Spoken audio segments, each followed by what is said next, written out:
A homeless girl saves a billionaire from a deadly illness. But what he does next changes both their lives forever. Like and subscribe. Comment where you are watching from as we dive into this exciting tales.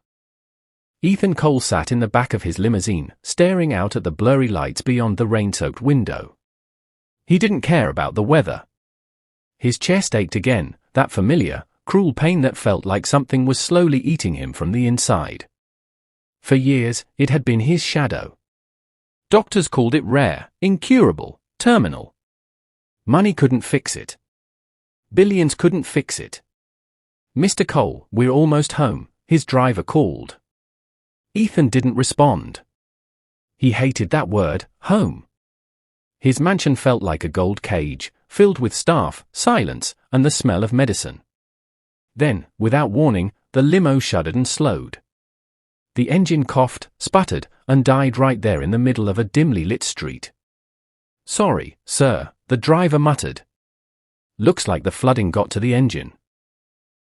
I'll call for a replacement car." Ethan sighed. "Forget it. I'll walk." He stepped out into the rain, pulling his coat tighter. Each step sent a jolt of weakness through his body.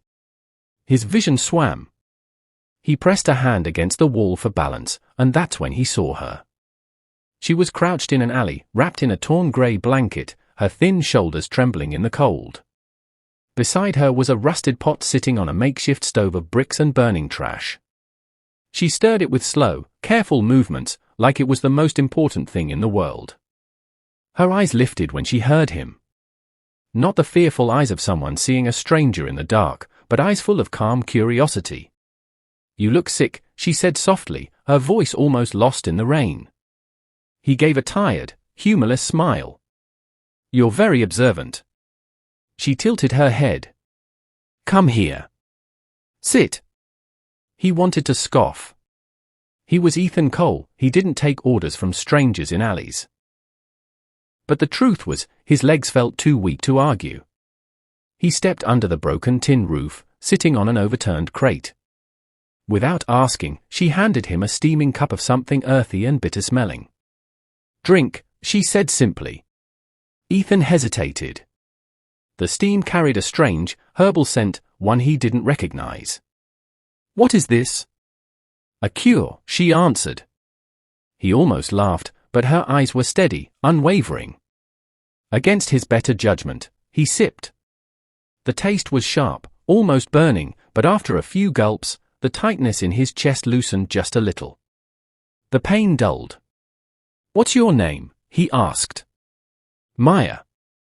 She smiled faintly. "And you're the man who looks like he has everything, but feels like he has nothing."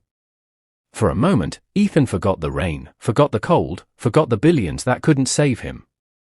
All he saw was a girl in rags, speaking to him like she could see straight through the armor he'd worn for years.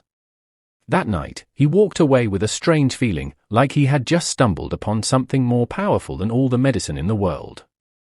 And it had a name. Maya. Ethan couldn't sleep.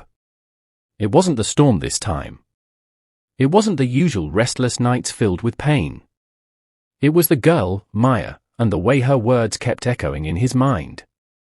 "You're the man who looks like he has everything, but feels like he has nothing." He sat up in his king-sized bed, staring at the city skyline through the floor-to-ceiling windows. The taste of that strange herbal drink still lingered faintly on his tongue. And so did the feeling, the strange relief in his chest. It had to be in his head. Right? The next morning, his personal doctor, Dr. Willis, ran his routine check. "Your vitals look unusual," the doctor said, frowning. "Improved. But that doesn't make sense. We've changed nothing in your treatment." Ethan hesitated. Should he tell him? Would anyone believe him if he said a homeless girl in an alley gave him something that worked better than years of expensive treatments? He didn't. Instead, he just nodded.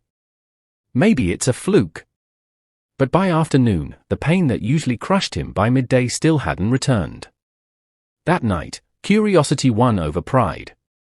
He had his driver take a less direct route home, one that just happened to pass the alley. She was there. sitting by her little fire again, this time peeling something that looked like wild roots. "You came back," Maya said without looking up.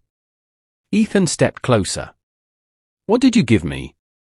"A remedy," she replied simply, still peeling. "It works better if you drink it every day for a week." "Where did you learn it?" She finally looked up, her eyes carrying a quiet weight. "My grandmother. She treated people in our village. Poor people, rich people, didn't matter. She said real cures grow from the earth, not in factories." Ethan crouched down, the expensive fabric of his suit brushing the wet ground. "If this works, do you know what it's worth?" Maya shrugged. "I know what it's worth to you." He should have walked away. Billionaires didn't make deals with strangers who slept under broken tin roofs. But something in him, maybe desperation, maybe curiosity, kept him rooted there. "Fine. I'll try it your way." 7 days, Ethan said. Her faint smile made the rain feel warmer. The days that followed were the strangest in years for Ethan Cole. Each time he visited that alley, Maya gave him a fresh cup of the bitter drink. Each day, his body felt lighter, his breath deeper, his chest less heavy. But while his health improved, something else began to happen, something he hadn't expected. He started to talk to her. Not as a billionaire. Not as a man on magazine covers. Just as himself. And she listened, really listened. Without interrupting, without trying to impress, without asking for anything in return. By the end of the week, the pain that had haunted him for years was gone. Completely gone. But when he told Dr. Willis, the man just shook his head. "Ethan, these things don't just disappear. Whatever you're feeling, it's temporary. Don't get your hopes up." For the first time in years, Ethan wanted to argue with his doctor. Because for the first time in years, he had hope. 7 days had passed. 7 days of bitter tea, quiet conversations, and the unexpected peace Ethan had never found in his penthouse or boardrooms. But tonight felt different. The rain had stopped hours ago, and the alley smelled of damp earth and smoke from Maya's small fire. Ethan stood at the entrance for a moment, just watching her, her dark skin glowing in the flicker of the flames, her hand skillfully slicing herbs as if she were painting a masterpiece. She looked up. "You're late." He smiled faintly. "Meetings. People think they can run my company without me." "Maybe they can," she teased softly. "Maybe you just want to be here instead." The truth stung a little because it was true. He sat on the old crate opposite her. "I've been thinking, you should let me help you. Get you off the street." Maya shook her head. "And do what? Sit in a big house I can't call my own? Wear clothes I didn't earn? No, Ethan. I'm fine here. I choose here." Her words sank into him deeper than he expected. Nobody ever told him no. Nobody ever refused his money. But Maya was different. They talked until the moon was high, her laughter warming the cold night air. At one point, Ethan caught himself staring at her, realizing he didn't just owe her his health, he was starting to owe her his heart. The next morning, Ethan woke up with a strange determination. He was going to change her life whether she wanted him to or not. He called his assistant. "Find everything you can on a woman named Maya. No last name. She stays near 7th and Iron Street. I want to know who she really is." Hours later, his assistant returned with a thin folder. "Sir, there's barely anything. She's completely off the grid. No ID, no bank account, no records. Just nothing. Nothing." It both intrigued and unsettled him. How could someone this wise, this capable, be invisible to the world? That evening, he returned to the alley with an envelope in his hand. "I know you said you don't want my help," he began, "but this is not charity.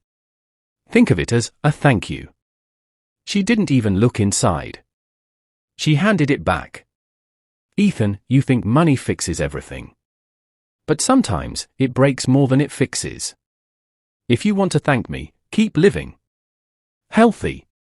Happy. That's enough. No one had ever refused Ethan Cole twice in a row. He didn't know whether to be annoyed or impressed. That night, as he drove home, he caught his reflection in the tinted glass. Something about him looked different. Lighter. And that's when it hit him, Maya hadn't just cured his illness. She was curing something deeper. The loneliness he'd buried under wealth, deals, and headlines.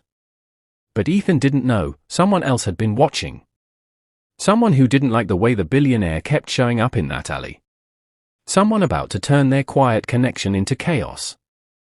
Like and subscribe for part 2, because what happens next will shock you, and comment part 2 in the comments.